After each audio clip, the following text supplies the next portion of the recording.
Seorang nasionalis, dia akan menangis ketika hutannya dibabat. Seorang nasionalis, dia akan menangis ketika hulu-hulu sungainya diuruk. Seorang nasionalis, dia akan menangis ketika mata airnya makin mengering. Kalau kita mengaku mencintai NKRI, mengaku menjadi nasionalis, membiarkan hutan dibabat, membiarkan sungai diuruk, membiarkan laut diuruk, dan membiarkan mata air mengering, saya katakan Anda pembohong. Dan Anda tidak mencintai Indonesia.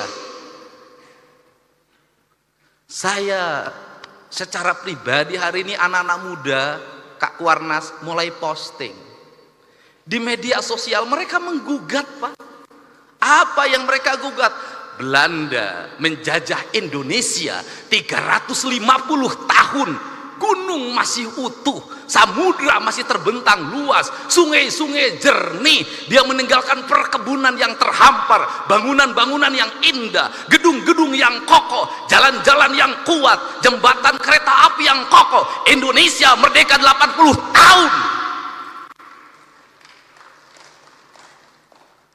Gunung gundul, sungai keruh, hutang menggunung, bangunan-bangunan hampir tidak ada yang berkualitas, jalan-jalan mudah rusak, jembatan mudah roboh. Pertanyaannya adalah, siapa yang penjajah itu? Assalamualaikum warahmatullahi wabarakatuh. Sampurasun. Segenap keluarga besar guru Republik Indonesia, seluruh provinsi Jawa Barat, keluarga besar Pramuka, dan seluruh hadirin yang hadir pada kesempatan pagi hari ini, semoga kita memiliki nurani, memiliki kesadaran bahwa kita ini tinggal di bumi yang terdiri dari 4 kalimat pancer. Ada tanah, ada air, ada udara, dan ada sinar matahari. Pramuka itu mengajarkan sebuah nilai fundamen.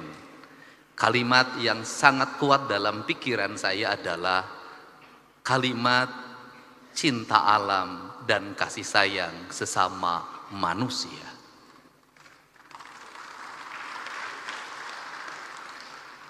Orang Bali merumuskan tentang nasionalisme dengan kalimat, dengan 4 warna. Tanah dilambangkan dengan warna hitam, air dilambangkan dengan warna putih, angin dilambangkan dengan warna kuning, dan cahaya matahari atau panas dilambangkan dengan warna merah. Keempat itu menjadi konsistensi bagi orang Bali dengan ajaran Trihita Karana. Dan kalau kita mau melakukan pengkajian secara mendalam, itu sama dengan ajarannya Wiwitan. Lama kita masuk dalam sebuah kerangka berpikir bahwa itu dalam kaidah agama kita dianggap sebagai perbuatan kemusyrikan. Dengar Wiwitan penuh dengan ketakutan. Maka saya lama sekali menghadapi itu dengan penuh kesabaran. Deddy Mulyadi representasi dari Wiwitan. Deddy Mulyadi pemimpin yang senantiasa mengembangkan kemusyrikan. Dan saya menerima itu dengan lapang dada. Kenapa? Bagi saya tidak masalah saya disebut musyrik, tidak masalah saya disebut kaum Wiwitan. Yang penting saya bisa menyelamatkan gunung-gunung, yang penting saya bisa menyelamatkan hutan-hutan, dan yang penting saya bisa menyelamatkan lautan. Kenapa? Tanpa gunung, tanpa hutan, dan tanpa lautan, Indonesia tidak akan pernah ada lagi. Saya di sini ada orang yang saya kagumi ketika saya masih kuliah semester 1 dan sempat mengundangnya acara maulid di STH Purnawarman Purwakarta, Kiai Haji Miftah Farid. Saya ucapkan terima kasih. Ada Ketua Surya NU Provinsi Jawa Barat, Kiai Haji Abun Bunyamin. Kemudian ada dosen yang kontroversial pada saya jadi bupati mau nemenin saya, dan saya angkat waktu itu menjadi tim kebangsaan. Profesor, nih ada, sekarang jadi pengurus. Pak Samuh, terima kasih. Terima kasih. Dan ada guru saya waktu SMA, guru agama, saya sempat dilempar pakai batu karena rambut saya gondrong. Itu Pak Anang sekarang jadi ketua Baznas. Tadi suntangan sama saya, jangan, saya bilang guru. Jadi ini orang-orang yang saya kenal, dan kita tidak akan bisa berkumpul di sini kalau tidak diizinkan oleh jajaran IPDN. Kok gedungnya bagus, suara sound systemnya indah. Tadinya saya mau berpikir bikin gedung baru, nggak jadi, udah aja mending pakai IPDN, nggak usah bangun lagi. Seluruh jajaran pimpinan daerah Kabupaten Sumedang, Pak Bupati, Pak Kajari, Pak Dandim, yang mewakili Kejaksaan Tinggi, Kapolda, dan yang mewakili juga Pangdam 3 Siliwangi.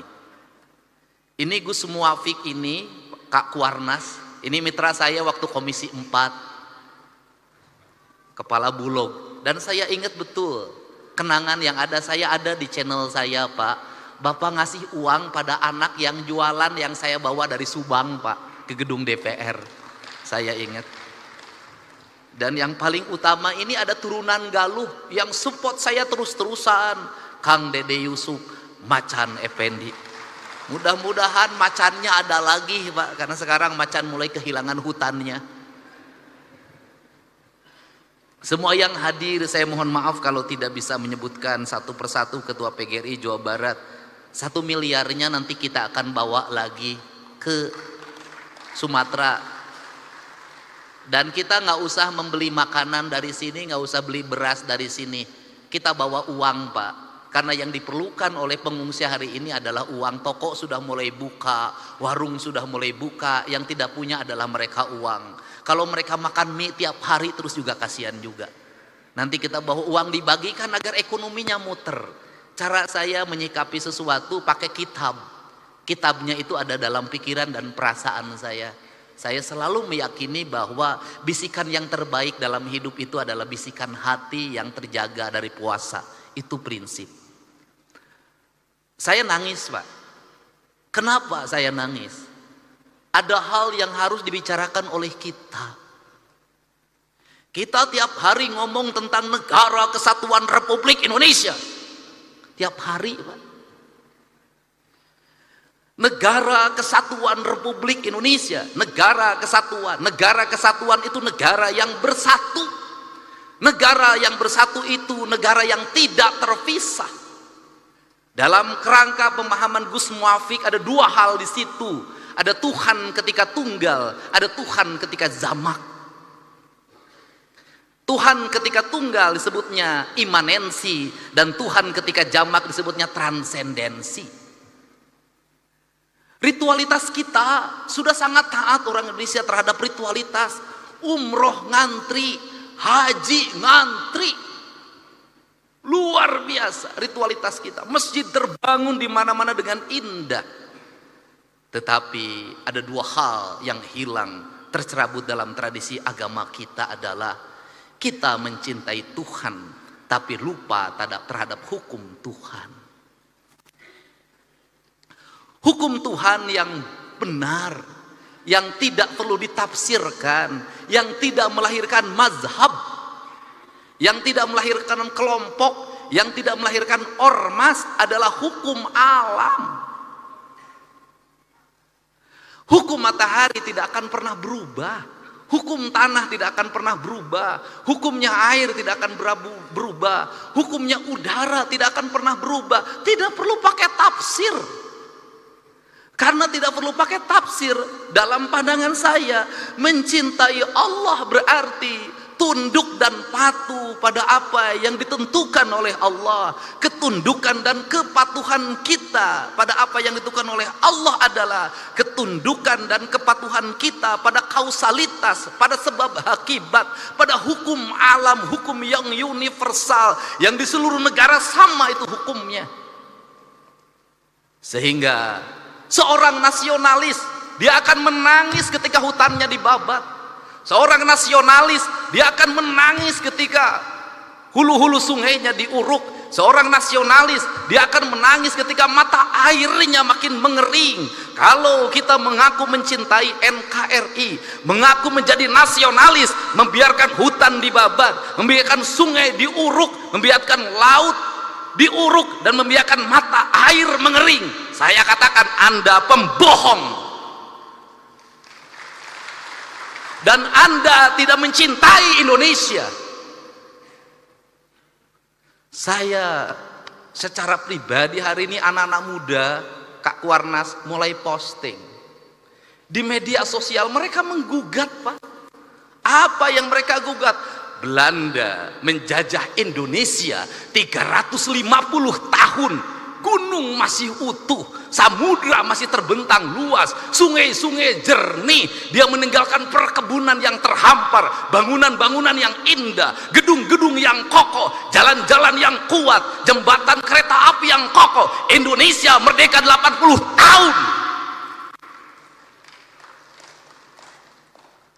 Gunung gundul, sungai keruh, hutan menggunung, bangunan-bangunan hampir tidak ada yang berkualitas, jalan-jalan mudah rusak, jembatan mudah roboh. Pertanyaannya adalah, siapa yang penjajah itu? Ini kesadaran mungkin tidak layak diomongin sama gubernur, tapi saya mewakili hati nurani saya yang selalu ingin saya ungkapkan dimanapun. Kenapa? Ini problem bangsa. Dan kebiasaan kita ini adalah ketika bencana kita ribut melakukan perbaikan, tapi nanti ketika sudah musim kemarau lagi lupa lagi, berbuat lagi. Kenapa saya ngomong begini? Saya punya hitungan ekonomi. Kita dapat dari pembabatan hutan berapa triliun, kita dapat dari pengambilan pasir berapa, dari pengambilan gunung berapa. Tapi ketika bencana berapa puluh triliun, ratus triliun yang harus kita kerahkan. Rugi. Bangun jalan di Jabar, baru bangun diinjek lagi sama Toronton yang tonasenya 40 ton, 30 ton, rugi, Pak. Dan semua orang diam, berdiri seperti patung. Patung dimusrikan, tapi sikap kita yang mematung, membiarkan kerusakan terhadap Indonesia dianggap ada sikap yang beriman. Gak bisa. Sehingga inilah yang ingin saya bangun. Gerakan pendidikan kita harus menggerakkan anak-anak kita kembali pada titik dasarnya. Dia adalah manusia Indonesia yang mencintai tanahnya. Problem anak-anak kita hari ini apa? Dia tidak mengenal tanahnya. Kenapa tidak mengenal tanah? Sejak lahir kakinya tidak pernah menginjak bumi. Pakai sendal, di sepatu, tidak pernah berlari di pematang sawah, tidak pernah berenang di sungai, tidak pernah dia berlari menuju gunung. Dia menghabiskan waktu dalam setiap hari hanya dengan gadget. Dia mengenal ikan di gadget. Dia mengenal padi di gadget. Dan setelah itu negara lain mengintip kita. Dia kemudian mengunci kita, otak kita, mengunci otak anak-anak kita. Standarnya sebegini, orang Indonesia umurnya segini. Kenapa? Mereka sudah punya rumusan. Kenapa? Bahan baku tempenya dari saya sudah tahu itu kualitasnya. Dagingnya dari saya, semuanya dari saya sudah tahu isinya apa. Kamu umurnya sekian, nanti ada penyakitnya ini, dan ketika penyakitnya ini ahlinya dari saya, alat kesehatannya dari saya, teknologinya dari saya. Kamu akan jadi bangsa dungu selamanya.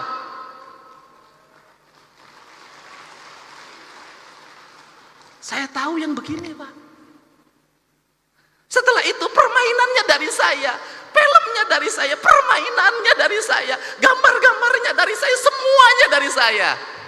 Kita menjadi bangsa penjual, penghamba. Kita kaya, tapi posisi kita menjadi orang miskin. Kita ini bangsa kaya raya, Pak Ketua DPRD, tapi kita kayak orang miskin. Mangga diambil dan kita menyembah pada yang mengambilnya. Ini prinsip. Gerakan kepramukaan harus seperti ini. Gerakan agama harus seperti ini, menjadi solidaritas kesadaran. Kenapa? Mumpung masih ada waktu. Sebelum semuanya terlambat. Saya ngomong hari ini, pramuka itu kitri. Pertanyaan saya, siapa yang nanam kelapa hari ini? Tiap hari itu dalam tradisi Sunda itu sebenarnya nggak boleh dawegan itu. Dawegan itu sakral aja, hanya untuk sesajen. Itu nggak boleh. Kenapa? Itu pantangan pamali. Saya tahu kalau yang mudanya diambil terus, yang tuanya tidak akan lahir. Akhirnya kita hari ini harga yang mahal kelapa. Kelapa karena bijinya juga diperlukan untuk industri biskuit di Cina. Barang yang murah kita ini tiap hari ngomong nanam nggak ada. Maka pemerintah Provinsi Jawa Barat tahun ini itu membuat sebuah kewajiban seluruh bantaran sungai setelah dinormalisasi, setelah rumah-rumah kumuhnya dibongkar, maka harus tanamin pohon kelapa sepanjangnya. Saya tiap hari nanam pohon kelapa. Kenapa? Ini pohon yang paling kokoh. Kemudian nanti itu apa yang dilahirkan dari pohon kelapa itu minyak. Dulu kita di mana di Jawa Barat penghasil minyak terbaik? Ciamis. Minyak keletik. Saya tahu betul pada saat minyak keletik dikonsumsi oleh kita, dikembangkan pikiran bahwa minyak keletik itu mengandung kadar kolesterol tinggi, berbahaya bagi kesehatan. Terus itu. Yang baik itu adalah minyak sawit. Sekarang dibalik lagi, yang terbaik itu adalah minyak kelitik barat. Itu begitu. Kamu ketinggalan, yang bagus ini. Saya katakan, saya bertemu dengan orang-orang yang pinter. Dia ketawa. Apa itu? Kalian itu menuju ke tempat saya pergi. Kenapa? Kita ngikuti peradabannya orang lain sudah meninggalkan peradaban itu, dia menuju ke peradaban kita. Makanya saya berulang-ulang, kenapa saya mulai dari isu Sunda? Kenapa? Karena orang Jawa Barat itu Sunda, tadi diceritakan pada saat Nabi Muhammad lahir kita sudah ada Salaka Negara, sudah ada Taruman Negara, sudah ada Galuh. Artinya apa? Pada saat orang lain jahiliyah, kita ini sudah berperadaban. Dari sisi sebagai bangsa, saya sangat bangga sekali pada saat Nabi Muhammad diutus untuk mencerahkan pikirannya orang Jazirah Arab. Orang Sunda sudah punya kerajaan, orang Sunda sudah punya peradaban, orang Sunda sudah punya sistem, dan hidupnya tidak pernah berperang dan berbunuh-bunuhan.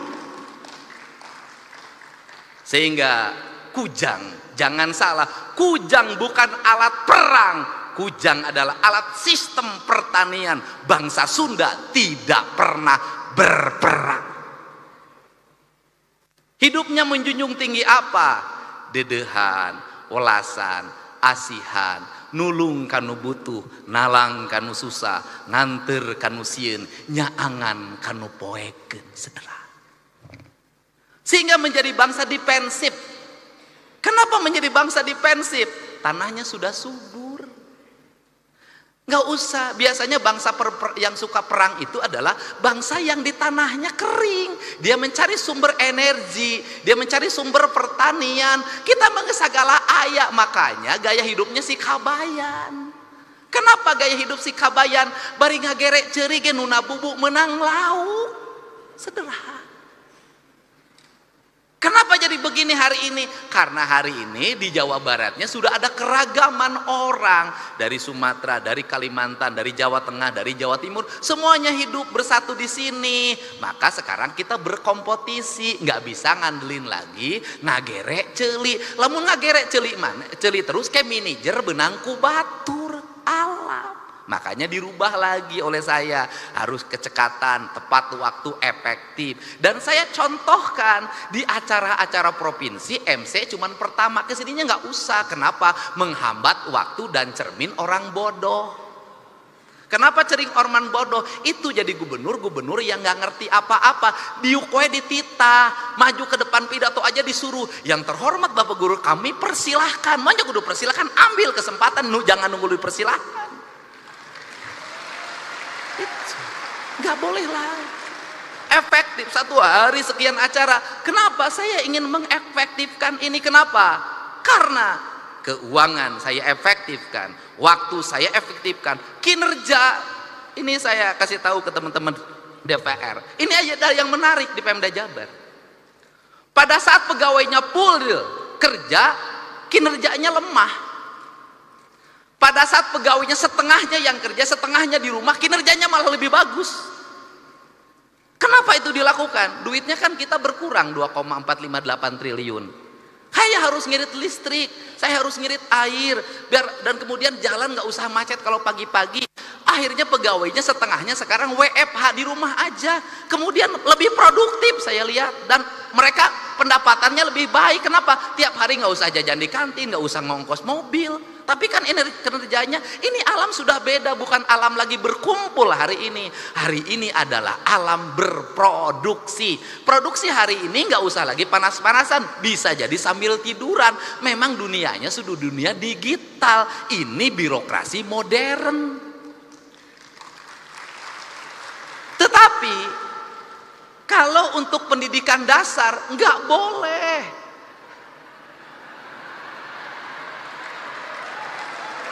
Nggak boleh. Kenapa? Yang dibentuk adalah karakter manusia, bukan mesin. Kalau SPJ bisa dibuat di rumah, klik kirim. Tapi pembentukan karakter nih yang Sukmaya harus belajar baca, nggak bisa. Yang diurus adalah hati, bukan mesin. Yang diurus bukan angka-angka, tapi manusia. Jadi saya tidak setuju anak SD menggunakan HP, anak SMP menggunakan HP. Kenapa? Pembentukan karakter dasar. Mereka harus tahu cara minum, mereka tahu cara makan, mereka harus bisa berlari, mereka harus bisa berjalan, mereka harus bisa bernyanyi, mereka harus bisa baca sastra, mereka harus bisa main musik, mereka harus bisa berinteraksi sosial. Kerakyatan yang dipimpin oleh hikmah kebijaksanaan dalam permusyawaratan perwakilan. Ya harus manusia. Pada akhirnya yang dunia digital juga ada waktunya bertemu. Kenapa? Karena rindu tak pernah tertahan.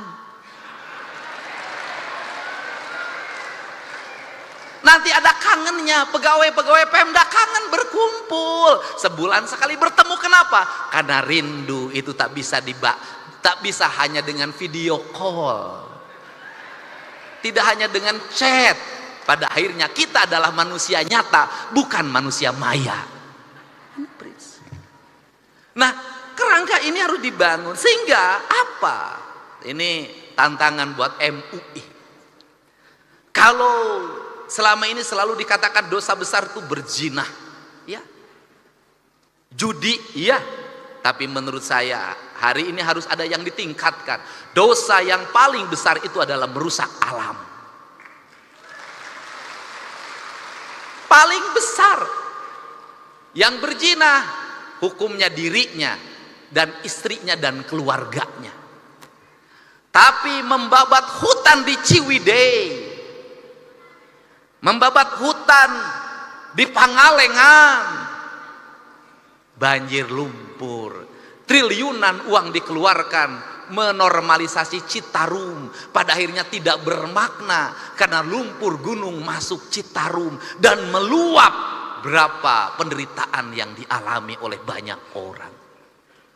Dan sebaik-baiknya manusia adalah yang bermanfaat bagi orang lain, dan seburuk-buruknya manusia adalah yang melakukan kerusakan di muka bumi. Kenapa? Karena kerusakan alam memperpendek umur bumi, bukan hanya umur dirinya, tapi umur bumi, mempercepat proses kiamat. Dan sekarang kiamat mungkin terjadi karena teman saya namanya Ahmad sudah punya cucu.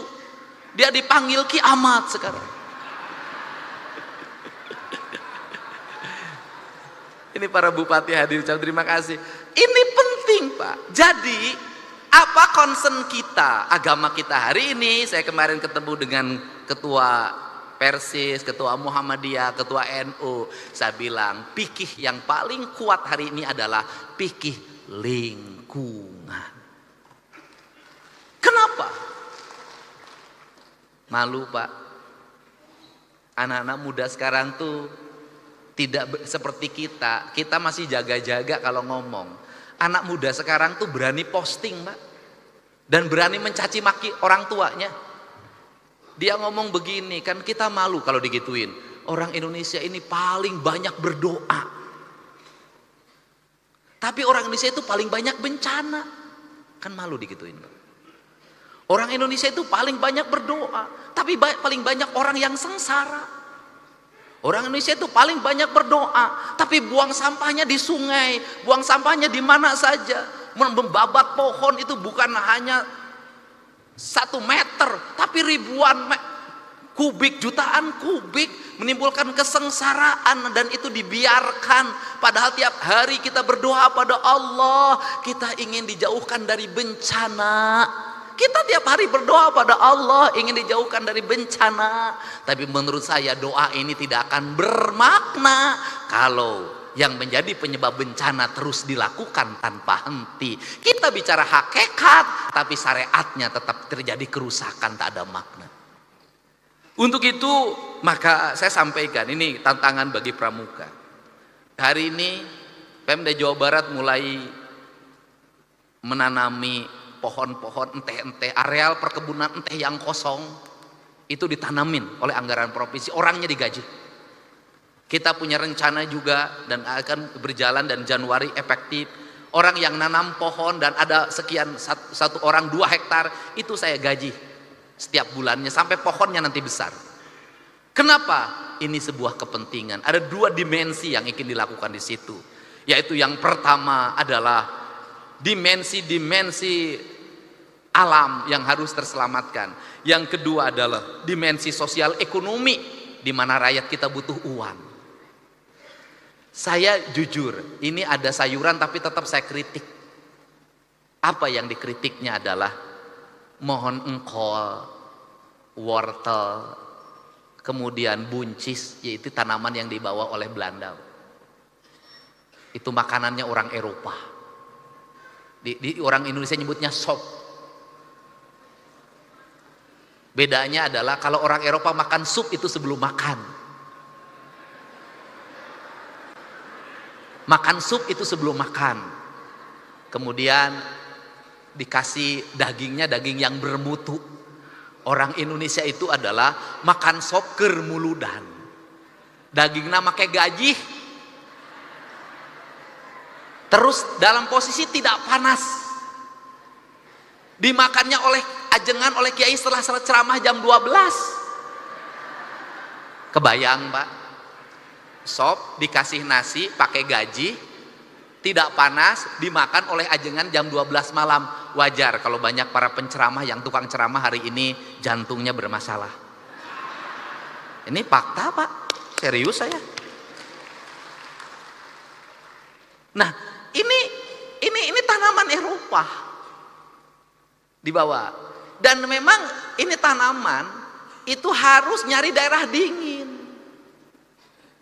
Jadi kalau ini terus berkembang dan dipacu produksinya, saya katakan nggak usah waktu lama Pak, gunung di Jawa Barat rontok semuanya. Kenapa?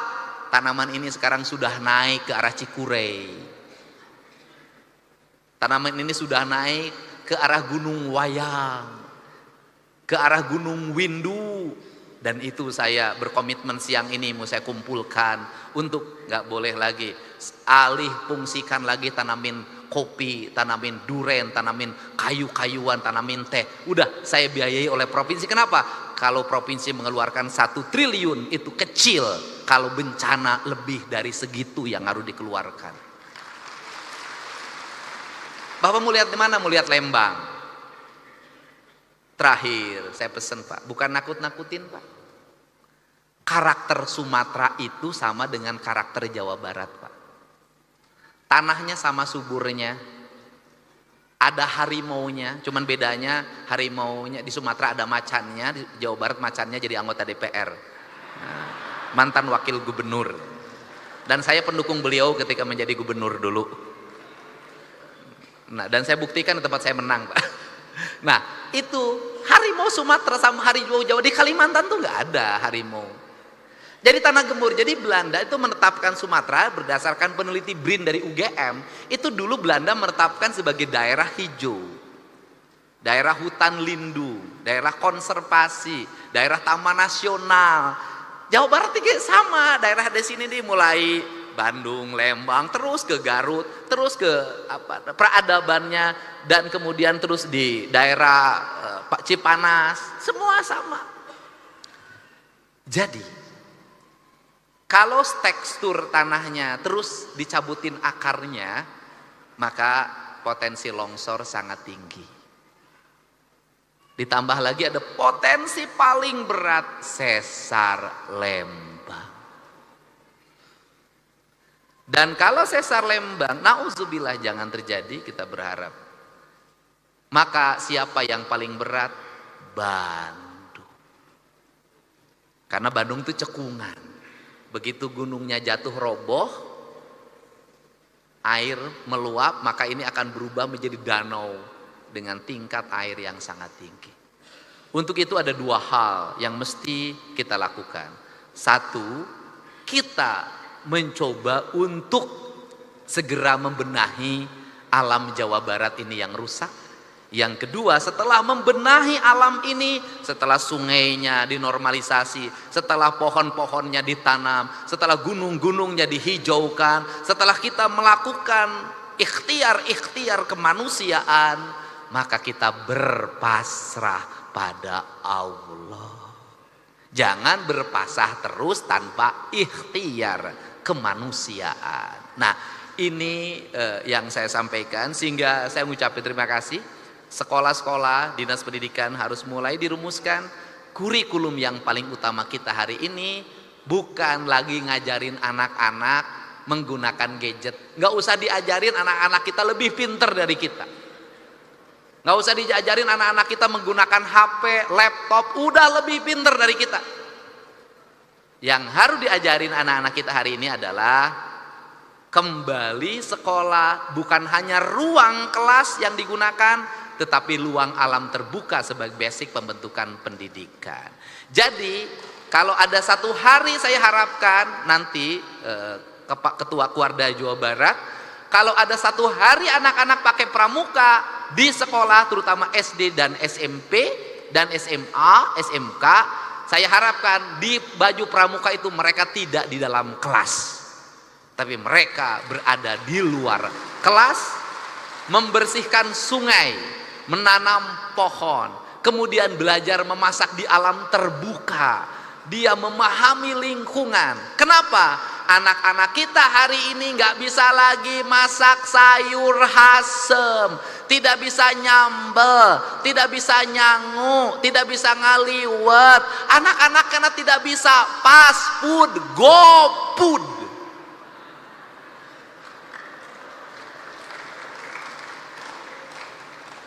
Dan saya katakan, saya bukan menakut-nakuti. Kalau anak-anak kita mengkonsumsi makanan-makanan kelas rendahan, umurnya terbatas, penyakitnya banyak.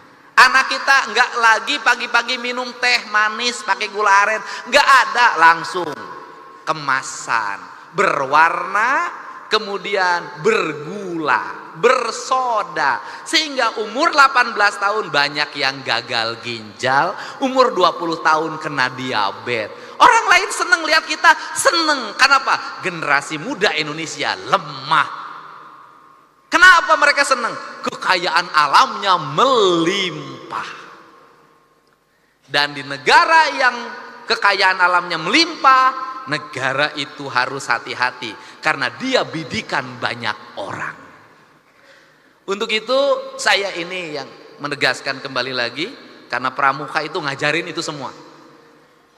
Dan yang berikutnya lagi pesen, kalau perkemahan-perkemahan harus dihidupkan lagi, kerjasama TNI Polri menjadi pembimbingnya.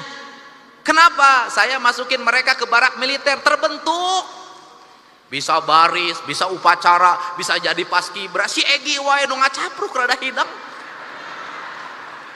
Ini manfaatin Kak Dede, Kak Herman. Jadi saya ingin nanti yang dikirim ke Barak Marinir, ke Barak TNI AU, ke Barak TNI Angkatan Darat, anak-anak sudah berbaju pramuka. Pendidikannya di situ. Ini karakter-karakter ini karena kerjasama kami dengan Polda dengan Polres, hari ini angka geng motor sudah hampir menurun. Yang terakhir kemarin di Bandung sudah ditangkap. Kita ini waktunya hanya terbatas dengan Pak Kapolda. Pokoknya Pak Dedi, Pak Gubernur, 2 hari pasti kena. Kita terus update, menurun. Dan yang paling jadi ancaman hari ini adalah pelecehan seksual pada anak-anak di bawah umur yang dilakukan oleh bapak tiri yang ibunya pergi ke timur tengah jadi TKI. Ini. Nanti saya sih pengen bikin moratorium sajalah. Tidak boleh seorang ibu meninggalkan anak balita untuk bepergian ke luar negeri. Saya pengen begitu. Dah. Terutama meninggalkan anak perempuan. Udahlah, saya kemarin sudah nangkep lagi di Sukabumi. Terakhir, jadi gubernur konten itu manfaatnya ternyata banyak, Pak. Saya tiap hari tuh bacain TikTok, yang satu masalah pelecehan seksual langsung telepon Kapolda, cepat ditangkap. Yang ini masalah apa lagi? Pokoknya ayo nama kabeh ka Pak Dedi. Tapi bagi mereka yang punya ibu rumahnya robah, anaknya jangan teriak-teriak Pak Dedi, atau yang punya kewajiban pertama adalah anaknya. Pak Dedi, tolong ibu saya rumahnya Pak Dedi gentengnya bocor kusia atau etama. Nah sia teu hidang. Pak Dedi, ibu saya sakit kusia etama. Itu loh. Nah, saya hari ini alhamdulillah ya terupdate karena sekarang berani speak up. Kemarin kan 6 orang Garut, orang mana-mana, kemudian berjalan kaki sudah 2 hari di Aceh, sudah bisa diantarkan pulang gara-gara Pak Dedi saya di Aceh, Pak Dedi. Saya koordinasi dengan Polresnya, terus bisa. Hari ini lagi 45 orang Jawa Barat, orang Garut, orang Cirebon, orang Purwakarta, orang Subang. Ya pokoknya bupatina di area kabeh. Ya. Kemarin dia di Takengon, di daerah saya telepon Kapolres Aceh Utara, itu Kang nggak bisa ditembus. Hari ini sudah bisa tembus, mereka sudah ada di Lok Semawe. Hari Kamis mau saya jemput, saya kembalikan ke kampung halamannya. Itu gara-gara gubernur konten. Nanti ada manfaatnya itu. Nah, cuman yang tidak saya layani cuma satu. Pak Dedi tolong kawin saya. Nah itu saya tidak layani.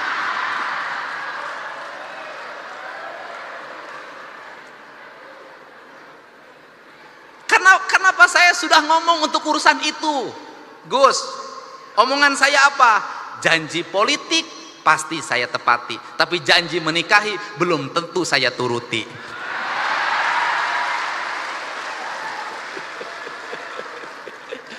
Saya terima kasih ya. Dan ya kita hari ini sudah orang Jawa Barat, saya meyakini kita punya harga dan punya martabat. Kita bisa membantu saudara orang lain yang kesusahan. Nanti suatu saat juga kita ketika kesusahan akan dibantu orang. Jadi itu ciri khas hidup kita. Dan jangan ngomong ngapain juga. Itu ke Sumatera pada di Bandung banjir. Ya.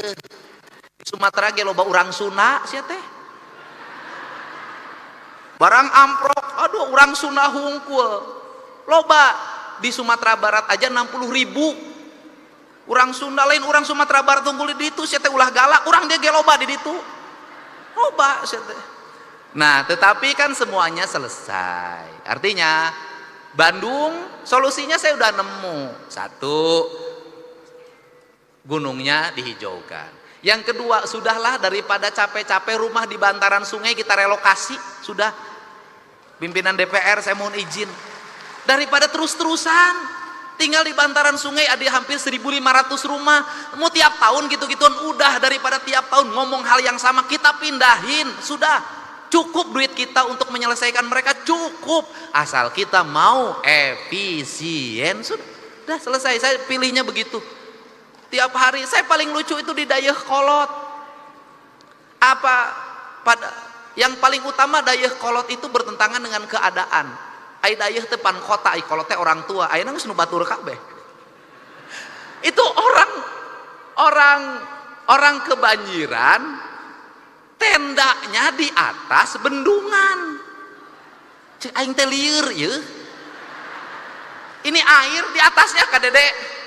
Di atasnya di situ bikin tenda eueuh deui tempat cenapa? Ai lamun aya caing keur hees kumaha? Aduh. Dan doakanlah saya tetap jadi gubernur yang duda lah, udah. Kenapa?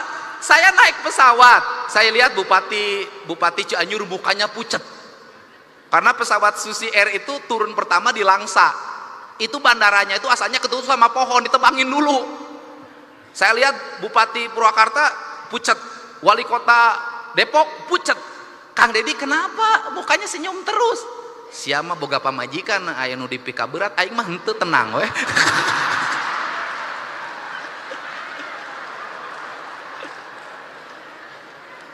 Orang lain begitu turun langsung WA-nya pada keluar. Papa, alhamdulillah selamat papa, muah.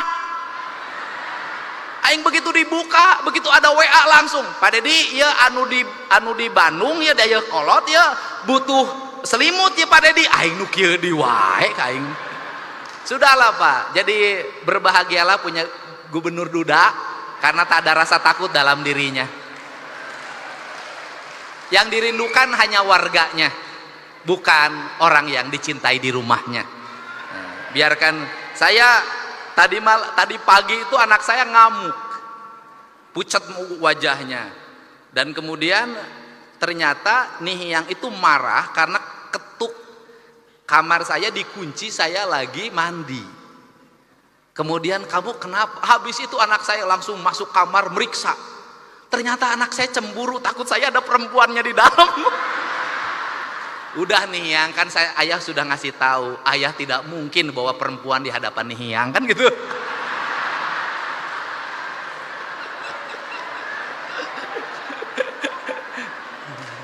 Kalaupun ada pasti ayah sembunyikan, ayah tidak mau melukai hati Nihiang gitu. Ya, orang lain berpikir ngemadu, saya satu pun belum pernah bertemu. Alhamdulillah ya. Terima kasih ya, mudah-mudahan sehat. Terima kasih pada Baznas, bukan pada Baznas sebenarnya. Kalau Baznas mah nampung doang.